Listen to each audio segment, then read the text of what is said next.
আল্লাহ পাক বিচার করবে, প্রত্যেকটা মানুষের অন্তরের বিচার করবে। বিচার হবে অন্তরের। তোমার অন্তর কি জন্য কোরবানি করতে বলছে? গোস্ত খাওয়া না কি? না সবাই দিচ্ছে বলে আমি দেবো না, আমিও দেব? উদ্দেশ্যটা কি? অন্তরের মধ্যে যদি যাররা পরিমাণ লিল্লাহের ছাড়া অন্য কিছু থাকে, তাহলে সেটা কোরবানি বলে কবুল হবে না। কোরবান হলো আল্লাহর রাস্তে ত্যাগ স্বীকার করা। কারণ আল্লাহ পাকের এমন প্রয়োজন পড়েনি যে কোরবানির রক্ত আল্লাহ দিতে হবে বা এই কোরবানির মাংস আল্লাহকে দিতে হবে। আল্লাহ পাকে চাইনি। আল্লাহ রাসূল সাল্লাল্লাহু আলাইহি ওয়াসাল্লামের হাদিস হলো, কোরবানি করার সঙ্গে সঙ্গে কোরবানির রক্ত মাটিতে পড়ার আগে আল্লাহ পাক এই কোরবানিটাকে কবুল করে নিয়ে নেয়। তাহলে আল্লাহ পাক কোরবানির রক্ত বা মাংস চাইনি, আল্লাহ পাক চেয়েছে তোমার নিয়ত, ইখলাস এবং সেটা হলো অন্তরে পয়দা হবে। আর যদি মনে করো যে না আমি গোশ খাবার উদ্দেশ্য করবো, তাহলে কোরবানি করবেন না, বেকার হবে, ওটা কোরবানি হবে না। কিন্তু যদি ইব্রাহিম আলাইহিস সালামকে যেমন আল্লাহ পাক কোরবানি করার হুকুম দিয়েছিল, যদি তেমন কোরবানির হুকুম দিয়ে দেয়, একটা মুসলমান আর পাওয়া যাবে না। এখন এক ভরি হয়ে সেই রূপো, এক ভরির রূপো তার দাম অনেক হয়ে গেছে। তখন ছিল দাম 1 টাকা, বিক্রি হতো 1 টাকা। তাহলে 7.5 ভরি সোনা আর 52.5 ভরি রূপো, এই দুটোর কিন্তু মিলিত বরাবর তখন সমান ছিল। ভালো করে খেয়াল করে নেবেন। আমাদের এখানে বিনিময় ছিল, জানেন? বিনিময় ছিল, আমি তোকে এই 2 কেজি চাল দিচ্ছি, তুই আমার এই সবজি 5 কিলো দে। এটার বলে বিনিময়। মানে মূল্য দুটোর সমান হয়ে যাচ্ছে। আমি তোকে 2 কেজি চাল দিতে, তুই আমাকে আটার দাম কম, তুই আমাকে 2.5 কেজি আটা দে।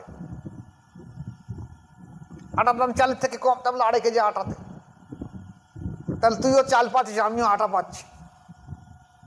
তাহলে এই 7.5 ভরি সোনা আর 52.5 ভরি রূপোর বাজার বরাবর মূল্য সমান ছিল। এখন অবশ্য এই 1400 বছর পরের দুটোর বিস্তার পার্থক্য হয়ে গেছে। 7.5 ভরি সোনার দাম অনেক হয়ে গেছে। 60,000 টাকা যদি ভরি হয় তাহলে অনেক হয়ে গেছে। আর রূপো যদি 52-52.5 ভরি হয়, টাকাটা 40,000 টাকার মধ্যে হয়ে যাবে। এখন ন্যূনতম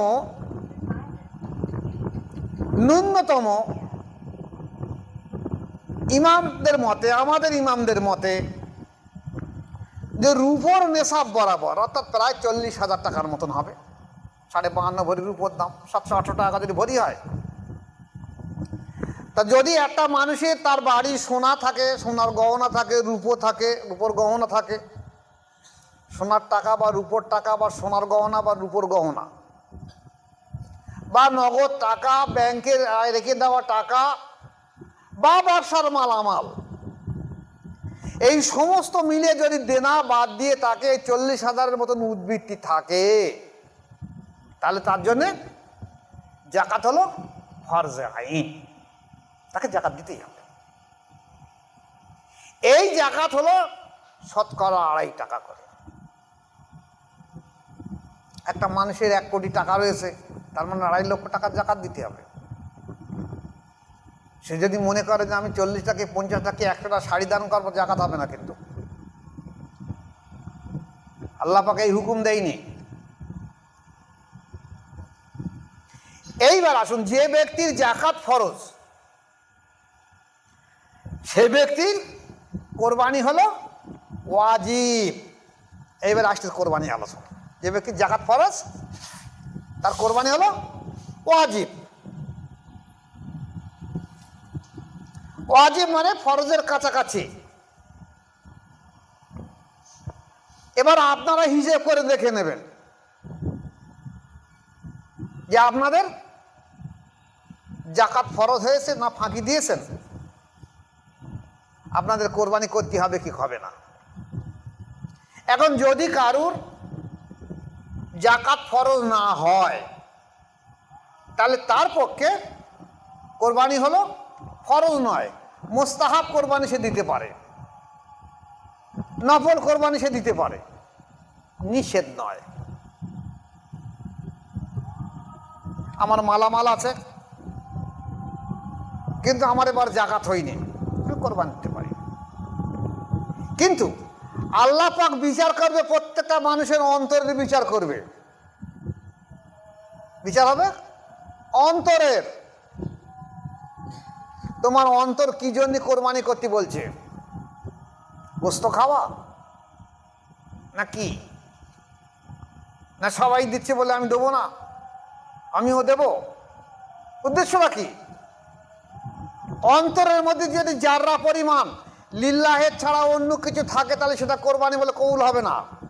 কোরবান হলো আল্লাহর রাস্তায় ত্যাগ স্বীকার করা। কারণ আল্লাহ পাকের এমন প্রয়োজন পড়েনি যে কোরবানির রক্ত আল্লাহ দিতে হবে বা এই কোরবানির মাংস আল্লাহকে দিতে হবে। আল্লাহ পাকে চাইনি। আল্লাহ রাসূল সাল্লাল্লাহু আলাইহি ওয়াসাল্লামের হাদিস হলো কোরবানি করার সঙ্গে সঙ্গে কোরবানির রক্ত মাটিতে পড়ার আগে আল্লাহ পাক এই কোরবানিটাকে কবুল করে নিয়ে নেয়। তাহলে আল্লাহ পাক কোরবানির রক্ত বা মাংস চাইনি, আল্লাহ পাক চেয়েছে তোমার নিয়ত, ইখলাস এবং সেটা হলো অন্তরে পয়দা হবে। আর যদি মনে করো যে না আমি গোশত খাবার উদ্দেশ্য করবো, তাহলে কোরবানি করবেন না, বেকার হবে, ওটা কোরবানি হবে না। কিন্তু যদি ইব্রাহিম আলাইহিস সালামকে যেমন আল্লাহ পাক কোরবানি করার হুকুম দিয়েছিল, যদি তেমন কোরবানির হুকুম দিয়ে দেয় একটা মুসলমান আর পাওয়া যাবে না। এ ধর্ম ত্যাগ করে সব অন্য ধর্মে চলে যাবে। আমার সন্তানকে আমি কোরবানি করব, এটাই হলো কোরবানির উদ্দেশ্য। যে আমি আমার যেটা কোরবানির করার সময় নিয়ত করা হয়, ইন্না সালাতি ওয়া নুসুকি ওয়া মাহইয়া ওয়া মামাতি লিল্লাহি রাব্বিল আলামিন। এ আল্লাহ আমার নামাজ, ইন্না সালাতা নুসুকি, আমার নামাজ এবং আমার কোরবানি, ও মাহইয়া ওয়া মামাতি, আমার জীবন এবং আমার মরণ, আমার নামাজ এবং আমার কোরবানি, আমার জীবন এবং আমার মরণ, আল্লাহ সব তোমার রাস্তা কোরবান করে দিয়ে দিলাম। তাহলে এবারে আসুন, নিয়ত করছি এই, আর এটা মুখে বলছি আর অন্তরের নিয়ত অন্য হচ্ছে, এ কোরবানি কবুল হবে না। কোরবানি মানে আত্ম উৎসর্গ, ত্যাগ স্বীকার করা।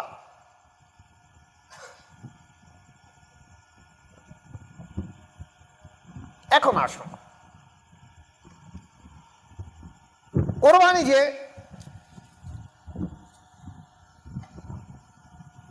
বলা হয়েছে, কোরবানি গরু বা উট বা মহিষ, এই তিনটে পশুকে কোরবানি করলে 1 থেকে 700 দিকে করতে পারবে। আর ছাগল, দুম্বা বা ভেড়া, এগুলো একজনই কোরবানি করতে পারবে, একজনের জন্য।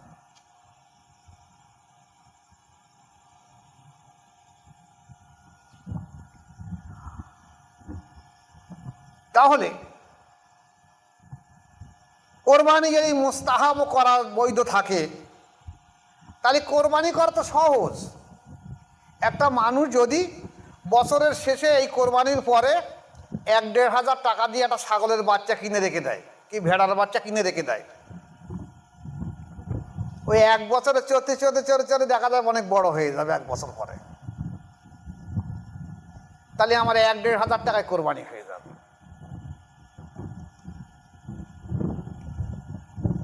আমি যদি ফরজ নয় আমি মুস্তাহাব কোরবানি করব। এখন কোরবানি কার নামে করা হবে, এলে বিভিন্ন মতবাদ রয়েছে। আমি সেই ছোটবেলা থেকে আজকে 64 বছর হয়েছে, এখনো লোকে এসে জিজ্ঞাসা করে আমার বাপের নামে কোরবানি করা যাবে, আমার মার নামে কোরবানি করা যাবে, দাদির নামে করা যাবে, দাদার নামে করা যাবে, মানে এখনো যেন তাদের শিক্ষা হয়নি। অথচ মাদ্রাসা, মসজিদ, মাওলানা, মৌলবি তো ছেয়ে গেছে।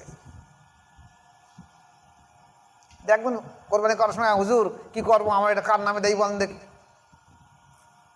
এ সম্পর্কে আশরাফ আলী থানভী সাহেব কি বলেছে দেখেন। যদিও তিনি আমাদের তরিকতপন্থী নয়, কিন্তু ওনার ফিকহ বা মসলার কিতাবে কি বলেছে, উনি কি বলেছে,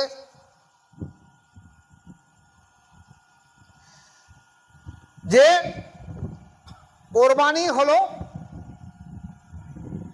একটা পশু যখন কোরবানি করা হয়, কোরবানির পশুর যতগুলো পশম থাকে প্রত্যেকটা পশম বরাবর একটা একটা করে নেকি সেই কোরবানি দাতার আমল নামায় আল্লাহ পাক দিয়ে দেয়।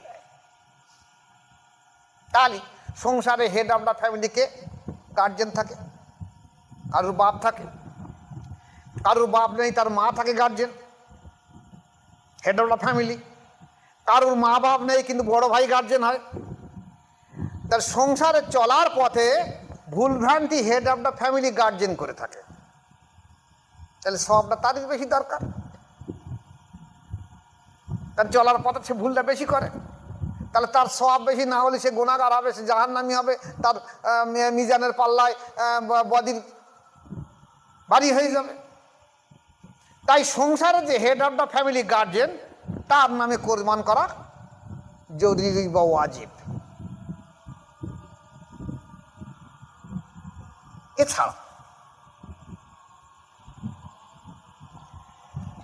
আমি যদি একটা গরু কোরবানি করি, ছাগল যদি ছাগল, ভেড়া বা দুমাতালি এক ভাগ, তাহলে যে ব্যক্তি করছে তার নামে একটা করতে হবে। কিন্তু সে যদি একটা গরু কোরবানি করে তাহলে সেই হেড অফ দ্য ফ্যামিলি, ফ্যামিলির বাড়ির যে হেড মেম্বার তার নামে একটা দিতে হবে অবশ্যই। এইবার যদি বলে আমি 5 শেয়ারে দেবো, আমি একাই কোরবানি করব, কিন্তু 5টাকে 7টা নাম দেব,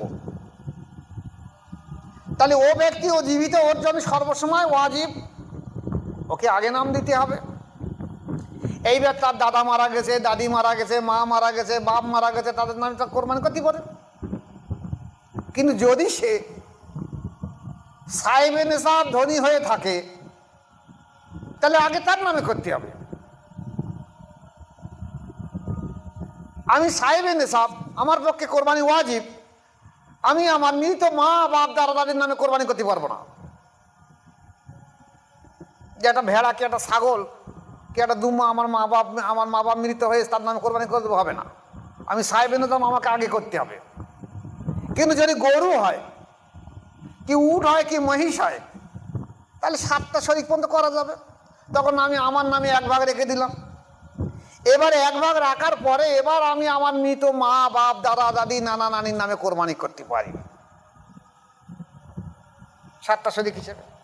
এখানে থানভী সাহেব বলছেন যে শুধু ও না, নিজের মা বাপের সঙ্গে নিজের পীর বা ওস্তাদেরও নামেও কোরবানি করা যায়।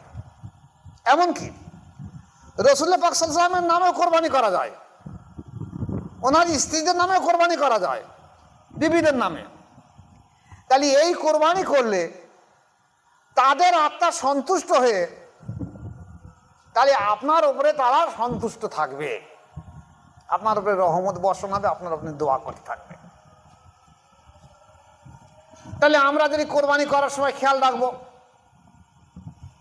যে আমি যদি একটা পশু দেই, গরু দেই, তাহলে আমার নিজের নামে যখন দিচ্ছি তখন আমি আমার মৃত মা বাপ দাদা দাদির নামে দিতে পারি, পাশাপাশি রাসূলুল্লাহ পাক সাল্লাল্লাহু আলাইহি ওয়াসাল্লামের নামে দিতে পারি, রাসূলুল্লাহ পাক সাল্লাল্লাহু আলাইহি ওয়াসাল্লামের স্ত্রীদের নামে দিতে পারি, ওনার বংশধরদের নামে দিতে পারি, আমার পীর মাশায়েখের নামে দিতে পারি, আমার ওস্তাদ শিক্ষকের নামে দিতে পারি।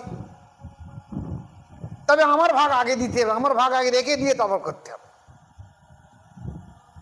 আর যার পক্ষে মোস্তাহাব তার কথা আলাদা, স্বতন্ত্র, তবুও তার নিজেকে নামে আগে করা দরকার। যদি মোস্তাহাব হয় তাহলে একই হুকুম করে রেখে দেওয়া দরকার। এবার আসুন, কোরবানির এই গোস্ত এটা কি করা? আমাদের দেশে আগে দেখবেন ছিল যে কোরবানি দাতা বাড়ির পাঁচিলের সামনে বা বাড়ির ভিতরে একটা ডিশ বা তখন ধামার চলন ছিল, নিয়ে যারা যারা বাচ্চা কাচ্চারা থাকতো তাদের এক মুঠো করে দিয়ে দিত, যেটা হলো এতিমদের বা মিসকিনদের মাল। কোরবানির গোস্ত খাওয়া ফরজ, ওয়াজিব, সুন্নত নয়, জরুরি নয়। তাই যদি হতো তাহলে হজ পাকে গিয়ে একটা উঠে একটা ব্যক্তি কোরবানি করেছে, তাহলে ওই গোস্ত ওরে ঘাড়ে করে বাড়ি আনতে হবে। কত খাবে সেখানে? সে তো বিসমিল্লাহ আল্লাহু আকবার বলে কোরবানি করতে চলে যাচ্ছে, তার ভালো লাগে কিছু গোস্ত নিলে, না লাগে না নিলে চলে যাচ্ছে। এবং কেউ কেউ দেখা যাচ্ছে হজের সন্দেহ হচ্ছে বলে দুটো পশু কোরবানি করেছে, একটা দুম্মাদ আছে, একটা দুম্মাদ আছে, কি একটা দুম্মাদ আছে, একটা গরু উঠতেছে, তার তো লাগবে সামান্য গোস্ত, তাহলে সে এত গোস্ত কি করবে? এখানে বলা হয়েছে যে কোরবানির গোস্ত মুস্তাহাব হয়েছে, মুস্তাহাব মুস্তাহাব মশলায় বলা হয়েছে যে তিনটে ভাগ করা। এক ভাগ গরিব এতিমদের দান করে দেওয়া, এক ভাগ আত্মীয়দের দেওয়া, আর এক ভাগ নিজের জন্য রাখা। এইবার যদি কেউ নিজের জন্য না রেখে একসাথে জন্য দেখে সব বিলি করে দেয়, তার ইচ্ছা সেটা। যদি মনে করে আমি আমার এক ভাগের গোস্ত আমি রেখে দেবো, ফ্রিজে রেখে দেবো, খাবো, খেতে পারে, সে মুস্তাহাব। যদি মনে করে সব বিলি করে দেবো, দিতে পারে। কিন্তু মুস্তাহাব এটা বলা হয়েছে যে সর্বসময় একটা সম্প্রদায় গরিব এতিম এসির কাঙাল মিসকিন থাকবে, আর আত্মীয় সর্বসময় মানুষের থাকবে। এখন যদি দেখা যায় আমি এমন জায়গায় বাড়ি করেছি সেখানে যে আমার আর কোনো আত্মীয় নেই, সেখানে অন্য কওমের মানুষ আছে, তাহলে তাদের তার গরু তুমি দিতে পারবে না। তখন তুমি যে ছাগল জবেহ করো বা ভেড়া বা দুম্মা, তখন তুমি এই মুস্তাহাব হিসেবে তোমার প্রতিবেশী অন্য কওমের ব্যক্তি যদি খেতে চায় তাকে দিতে পারো, এটা নিষেধ নয়। মশলায় বলা হয়েছে যে কোরবানির গোস্ত কাফের দিকে কেউ দান করা জায়েজ আছে, কিন্তু মজুরি শরীফ দেওয়া যাবে না।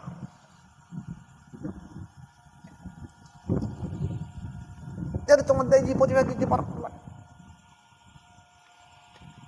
এবার আসুন, কোরবানি যদি কোনো ব্যক্তি একা করে তাহলে বহুত ভালো। যদি 7 শরিকি করে তাহলে সুষ্ঠুভাবে ভাগ বন্টন করে নেবে,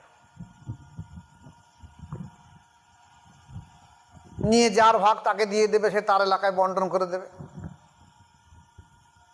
এখন যদি দেখা যায় মোস্তাহাব এমন একটা মজার জিনিস রয়েছে, ধরুন আপনি একটা ছাগল কোরবানি করেছেন, এখন ছাগলের গোস্ত হয়েছে 5 কেজি কি 6 কেজি। এক বছরের ছাগল 5-6 কেজি গোস্ত হতে পারে, আপনার ফ্যামিলি 20 জন। এবার আপনি যদি 6 কিলো গোস্ত যদি আপনি 4 কিলো বিলি করে দেন, তাহলে 2 কিলো গোস্ত থাকলে আপনার বাড়ি কারু এমনি আপনার সংসারে 20 জনের ফ্যামিলি, আপনার এমনি 5 কিলো গোস্ত লাগে। আর আজ যদি কোরবানি যদি 2 কেজি হয়, আপনার মন কারুর বসবে না। তাই সেরকম প্রয়োজন হয় তো সমস্ত গোস্ত আপনি নিজে খেতে পারেন, অসুবিধা কিছু নেই। ওটা মুস্তাহাব, যেহেতু আমাদের এলাকা গরিব এবং সর্বসময় পৃথিবীর একটা সম্প্রদায় গরিব থাকবে, তাই এই মুস্তাহাব আমল করার কথা বলা হয়েছে। এবারে আসুন আরো একটা মজার জিনিস, এই কোরবানির সঙ্গে অনেকে দেখা যায় আকিকা করে। এটা কিন্তু জায়েজ।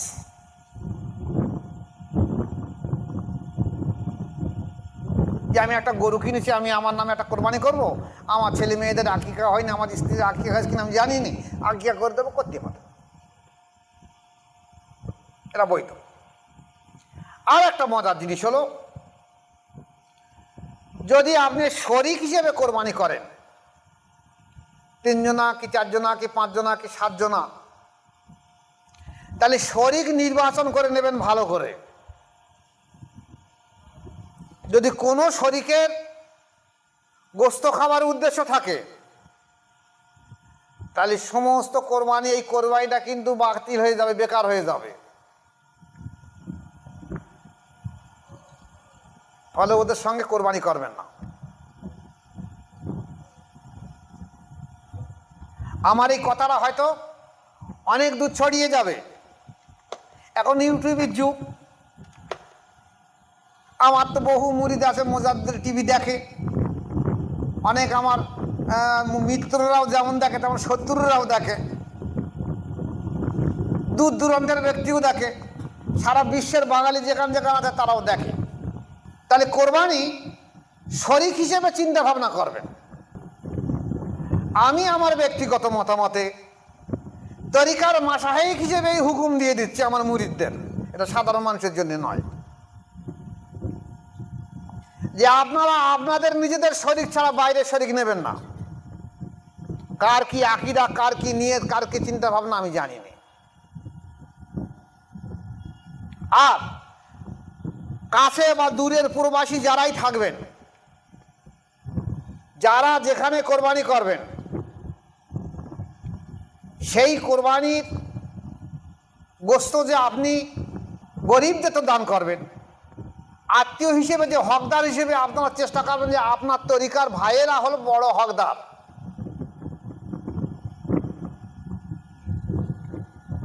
হয়তো এমন অনেক তরিকার ভাই আছে, সে এত গরিব মানুষ, সে কোরবানি করতে পারে না,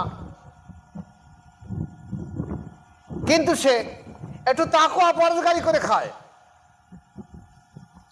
এই তাকওয়া পরহেজগারি করে খাওয়ার জন্য দেখা যাচ্ছে বাড়িতে এখনকার যে গোস্ত চলন আছে, এই চলন, সে গোস্ত খেতে পারছে, নিতে পারছে না। তাহলে আপনারা যদি প্রত্যেকে এলাকার দিকে লক্ষ্য রাখেন যে আমাদের এখানে কারা কারা তাকওয়া পরহেজগারি মেনে চলে, সে আমাদের তরিকা না হয়ে অন্য তরিকাও যদি হয়ে থাকে, কাদরিয়া হোক, চিস্তিয়া হোক, নকশবন্দিয়া হোক, সোহরাবর্দিয়া হোক, মোজার তরিকা তো আমরা আছি, অন্য কোনো তরিকার ব্যক্তিও যদি তাকওয়া পরহেজগারি হিসেবে মেনে চলে, তাহলে আপনারও দায়িত্ব তার তাকওয়ার সম্মানার্থে আপনি তাকে দেইজি বানিয়ে নিয়ে আপনার গোস্তের কিছু অংশ তাকে পৌঁছে দিয়ে দেবেন।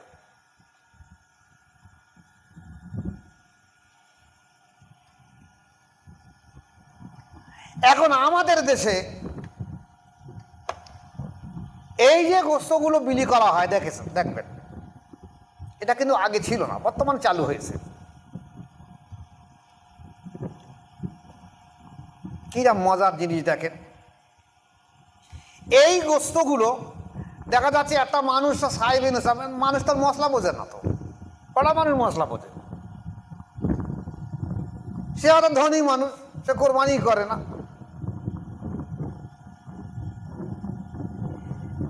সে ধনী মানুষ, সে কোরবানি করে না, সে সাহেবেন সাহেব, সে কোরবানি করে না। তো মসজিদে বা যে জায়গায় গোস্তগুলোকে এক জায়গায় আনা হচ্ছে, এগুলো কিন্তু সব গরিব, এতিম, এসির, কাঙাল, মিসকিনদের 3 ভাগের 1 ভাগ আনা হচ্ছে। ভালো করে কথাটা খেয়াল করবেন, আত্মীয়র অংশটা কিন্তু ওখানে দেওয়া হয়নি, 1 ভাগ ওখানে দিয়ে দেওয়া হয়েছে, সেটা হলো গরিব, এতিম, এসির, কাঙাল, মিসকিনের অংশ। সেই গোস্ত কি একটা ধনী মানুষ সাহেবেন সব খেতে পারবে? ওটা তো গরিবের জিনিস। এইবারে যারা কোরবানি দিতে পারিনি কোনো কারণবশত, তাহলে তাদের আশেপাশে যারা আছে দেইজি প্রতিবেশী, তাদের দায়িত্ব হলো দেইজিদের কিছু গোস্ত পাঠিয়ে দেওয়া।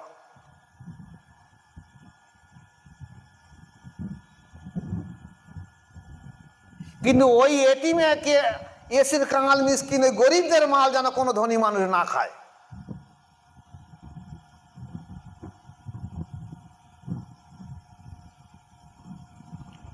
এবার আসুন আর একটা জিনিস বলে দিয়ে দেই, যে কোরবানি তো আমরা করি, কিন্তু অনেকে আবার দেখা যাচ্ছে কোরবানির জন্য মানত করে রেখে দিয়ে দেয়। দেখেছেন তো মানত করে,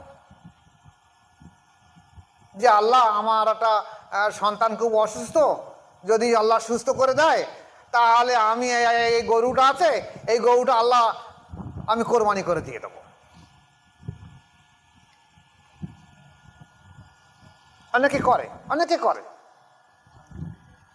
ওই মানতের গোস্ত কিন্তু ও ব্যক্তিও খাতে পারবে না, বুঝেছে? ওটা তো মানতের গোস্ত, ওটা তো কোরবানি না। আর ওই মানতের গোস্ত যদি এই গোস্তের সঙ্গে পাইল করে দেওয়া হয়, তাহলে যারা সাহেব নেতার ধনী মানুষ তারাও গোস্ত খেতে পারবে না। আর ওই মানতের গোস্ত কোনো ধনী খেতে পারবে না, ওটা সব গরিবদের জন্য দান করে দিতে হবে। তাহলে ওই যে মানতের গোস্তগুলো, আমি সবাইকে অনুরোধ করব যে ওই মানতের গোস্ত, গরু ছাগলের গোস্তগুলো যেন ওই এক জায়গায় বন্টন করে না দেয়। কোরবানির গোস্ত এক জায়গায় যাক, কিন্তু মানতের গোস্ত যদি ওই সঙ্গে পাইল করে দেওয়া হয়, তাহলে আমাদের দেশে অনেক মানুষ আছে, ধনী মানুষ আছে, সে তো কোরবানি করলো না, তাই মানতের গোস্ত তার খাওয়া হক নেই। আর ও তো গরিবদের এতিম এসির কাঙাল মিছিল গরিবদের হক, ও ধনীরা খাবে কেন? এগুলো ওলামা সমাজের দায়িত্ব, যে সাধারণ মানুষদেরকে এগুলো বুঝিয়ে দেওয়া, তুমি কোরবানিটা কি জন্য দিচ্ছ। সে যদি বলে আমার মানত, তাহলে বলবে এটা সঙ্গে সঙ্গে বিলি করে দিয়ে দাও গরিবদের দেখে দেখে, এটা তোমরা খেও না আমাকে গোস্ত। এবার আসো, এই যে গোস্তগুলো এক জায়গায় বন্টন করা হচ্ছে মানত বাদে, তাহলে এখানে তো সব রকম ব্যক্তির গোস্ত আসে এক জায়গায়। একজন জাকাত সঠিকভাবে দিচ্ছে না, একজন সত্যিকারের ঈমানদার না, তাহলে এগুলোর বিষয়ে এই গোস্ত কি সবাই খেতে পারবে?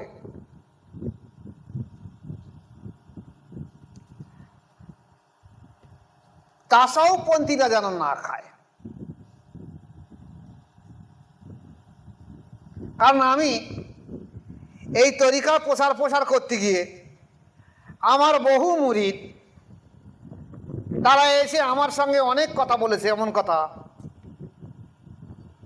যে আব্বা আমি আমার জামার বাড়ি গিয়েছি, তারা নামাজ কালাম পড়ে না, শরিয়াত সুন্নতের পাবন্দি নেই, তারা কোনো জায়গায় বায়াত নেই, এখন জামার বাড়ি না গেলেই নয়, তা সেখানে গিয়ে খাওয়া দাওয়া করেছে, আমার অন্তর বন্ধ হয়ে গেছে, আমার অন্তর যে জেকের জারি ছিল বন্ধ হয়ে গেছে, কি হবে এখন? তাদেরকে আমি বললাম, দেখো তুমি আমার এখানে বসো, কিছু সময় বসে থাকো সবকে খেয়াল করে, কারণ মানুষ যখন হারাম ভক্ষণ করার সঙ্গে সঙ্গে তার অন্তর বন্ধ হয়ে যায়, অন্তরে কালো দাগ পড়ে যায়। এটা আবার যেমন নবী পাক সাল্লাল্লাহু আলাইহি ওয়াসাল্লামের চেহারা মোবারক দেখার সঙ্গে সঙ্গে একটা মানুষের গুনাহ সগীরাগুলো সঙ্গে সঙ্গে মাফ হয়ে যেত। নবী পাক সাল্লাল্লাহু আলাইহি ওয়াসাল্লামের হাতে হাত দেওয়ার সঙ্গে সঙ্গে, তওবা করার সঙ্গে সঙ্গে গুনাহ সগীরা এবং গুনাহ কবিরার সব গুনাহ সঙ্গে সঙ্গে মাফ হয়ে যেত। তেমনি আল্লাহর ওলিদের সোহবত যদি সত্যিকারের ওলি মানুষ হয়ে থাকে,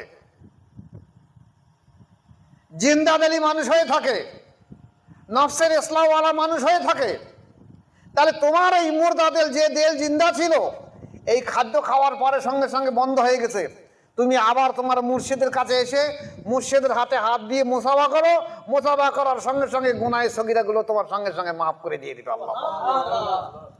আবার মুর্শিদের সঙ্গে মুসাফা করে মুর্শিদের কাছে কয়েক পলক বসে থাকো, দেখবে আল্লাহ পাক আবার মুর্শিদের অন্তরের তাওয়াজ্জু ফায়জের কারণে আবার তোমার অন্তরের আবার সেই নোংরাগুলোকে পরিষ্কার করে আবার অন্তর আবার জেকের জারি হয়ে যাবে। তাহলে এটা মুর্শিদের কত কষ্ট যে আমি খাবো এই অবৈধ ভক্ষণ, আর আমি আমার মুর্শিদে যাবো। এমনি তো আমার এই মুর্দাদেরকে জিন্দা করতে এত কষ্ট। আমি আপনাদের সঙ্গে বলেছি বোধহয়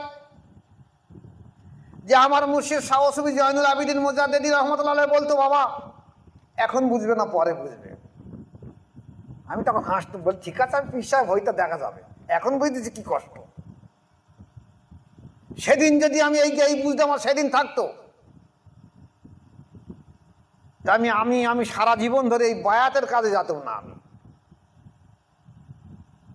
কিন্তু আমার মুর্শিদ আমাকে বলেছিল, বাবা তোমাকে দায়িত্ব দিয়ে দিচ্ছি, তোমাকে কাজ করতেই হবে। এবং এটাই আল্লাহ পাকের হুকুম, এটা আমার মুর্শিদের হুকুম। আমার মুর্শিদ বলছে আমার মুর্শিদের হুকুম, এটা আল্লাহ রসুলের হুকুম, তোমাকে এত বড় দায়িত্ব ঘাড়ে নিতে হবে। তাই বাধ্য হয়ে নিজের শারীরিক অসুস্থতার কারণেও এই কাজ করতে হচ্ছে। তাহলে একটা মুরিদ যদি এই খাদ্য খেয়ে এসে থাকে, সে শুধু এই গোস্ত না, এমন বাড়ি ভক্ষণ খানা খেয়েছে যে খানা খাওয়ার পরে সে বলছে, হুজুর আমার না কি আমার না অন্তর বন্ধ হয়ে গেছে, আমি কি করব। তাকে বললাম, বাবা বসো কিছুক্ষণ সময়। কিছুক্ষণ বসার পরে বলছে, হ্যাঁ এবার আবার চালু হয়েছে। তাহলে আমি তাকে বললাম যে মুর্শিদ হলো চার্জার ব্যাটারির সমান। তাহলে মুর্শিদের কত কষ্ট। একটা ট্রান্সমিটার যদি বেশি পরিমাণ লোড না নিতে পারে, বাস্ট হয়ে যায়। একটা মুর্শিদের অন্তর, সে যত বেশি মানুষের মুর্দাদেরকে জিন্দা করে দিয়ে দেবে, তত বেশি তার অন্তরের কষ্ট হবে।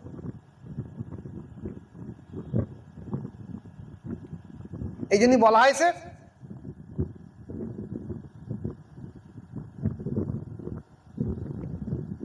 যে তুমি যদি সারা জীবন ধরে একটা মানুষের মুর্দাদিল জিন্দা করে দিয়েছো কোনো মুর্শিদ মাশায়েখ, সারা জীবন ধরে তুমি যদি তার ঋণ শোধ করতে পারবে না কোনোভাবে, পয়সা দিয়ে হোক, শ্রম দিয়ে হোক, নিজের জীবন দিয়ে হোক, জীবনে তার ঋণ শোধ করতে পারবে না। কারণ পৃথিবীতে নিজের মা বাবা তোমার মুর্দাদিল জিন্দা করে দেওয়ার ক্ষমতা হয়নি। সে সাহাবাদের পিরিয়ডে ছিল, তারা বাপের কাছে বায়াত হতো, তাই হয়েছিল। কিন্তু আজ তার সেরাম বাপ মা নেই আমাদের। তাহলে দেখা যাচ্ছে কোরবানির এই গোস্তর দিকে খুব হিসেব রাখতে হবে, খুব খেয়াল রাখতে হবে। যারা সাইবে নিসাব তারা অবশ্যই কোরবানি করবে, এটা আমার হুকুম আমার মুরিদদের ওপরে। আমি তো অন্য মানুষকে হুকুম দিতে পারিনি, অন্য মানুষকে নসিহত হিসেবে বলতে পারি যে সাইবে নিসাব তোমরা কোরবানি করো, কিন্তু আমার মুরিদদের আমি হুকুম দিয়ে দিচ্ছি যে তোমাদের কঠোর থেকে কঠোরভাবে ওয়াজিব পালন করতে হবে। যারা খেয়ে পরে হিসেব করে দেখবে যে দেনা বাদ দিয়ে 40,000 টাকার পরিমাণ থাকবে, এ তো প্রায় ব্যক্তির থাকবে। আরে দুটো কানের মাকড়ি থাকলে 6 আনা কি 8 আনা, তা 8 আনার দাম তো 30,000 টাকা। আর যদি নাকের থাকে তাকে 1-2 হাজার টাকা, যদি চুড়ি থাকে দেখা যাবে তাহলে আরো 30-40 হাজার টাকা। এখানেই তো সব রয়ে গেছে।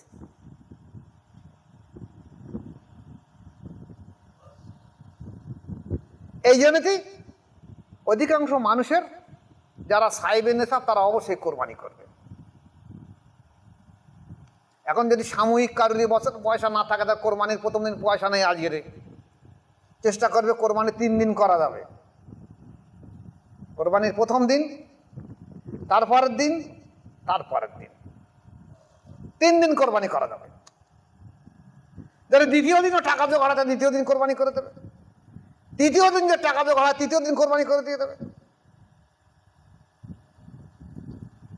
কোরবানি অবশ্যই চেষ্টা রাখবে, যেহেতু এটা কোরবানির উদ্দেশ্য হলো নিজের প্রবৃত্তিকে কোরবান করা। টাকা পয়সাটা কি মানুষের কাছে, দুনিয়ার মানুষের কাছে ধনসম্পদ মালামাল বিরাট একটা বড় সম্পদ বলে মনে হয়, বড় সম্পদ। এই সম্পদকে আল্লাহর রাস্তায় কোরবান করে এবং ত্যাগ স্বীকার করে দেওয়া, এটা বড় কোরবান। তাই যারা সাইবে নেশা তারা অবশ্যই কোরবানি করবে। আর যারা যদি মনে করে যে আমি মুস্তাহাব হিসেবে কোরবানি এবার করতে পারি, আগামী বছর নিয়ে রাখবো, তাহলে এখন থেকে চেষ্টা করবে 1-1.5 টাকা দিয়ে একটা ছাগল কি ভেড়া, আমাদের এখানে দুম্বা মিলছে না, এটা কিনে রেখে দেবে। দেখা যাবে 1 বছর পর তার পক্ষে কোরবানি করা সহজ হয়ে যাবে, একদম সহজ, একদম কঠিন কাজ নেই। আর যদি মনে করে এখন একটা ভান্ডার করে রেখে দেবো, দৈনিক 5 টাকা কি 10 টাকা করে সে ভান্ডারে জমা রেখে দেবো। আগেকার মানুষ যেমন ভান্ডারে জমা রেখে দিত টাকা জমা রেখে রেখে রেখে দেখা যাবে 1 বছর পরে 5 টাকা 10 টাকা, মানে এমন কিছু নয় তো। একটা বাচ্চা ছেলেকেও এখন দেখা যাচ্ছে খরচ করতে তার পকেট কত 10 টাকা দিতে হয় স্কুলে গেলে। তার 10 টাকা দিলে যা মাসে হচ্ছে 300 টাকা, তাহলে বছরে হবে 3 বার 3600, 3,500 টাকা। একটা ছাগল হয়ে যাবে, একটা ছোট গরুর শরিক হয়ে যাবে।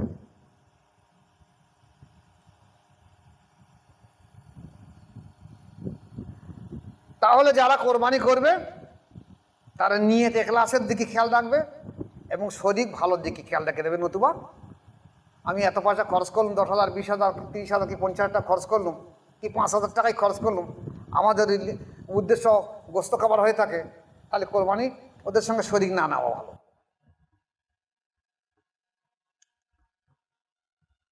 আর যদি আশেপাশে তেমন শরীক না থাকে তাহলে দূরে শরীক হয়ে থাকবে। আর না হলে ছাগল বা ভেড়া নিজে দেওয়ার চিন্তা ভাবনা রাখবে। আল্লাহ পাক আমাদের এই আলোচনার উপরে আমল করার তৌফিক দেখ। সবাই বলে আল্লাহুম্মা আমিন। আগামী সপ্তাহে চেষ্টা করব এর বাকি অংশটা কিছু আলোচনা করে দেওয়ার জন্য। আসসালামু আলাইকুম ওয়া রাহমাতুল্লাহি ওয়া বারাকাতুহু।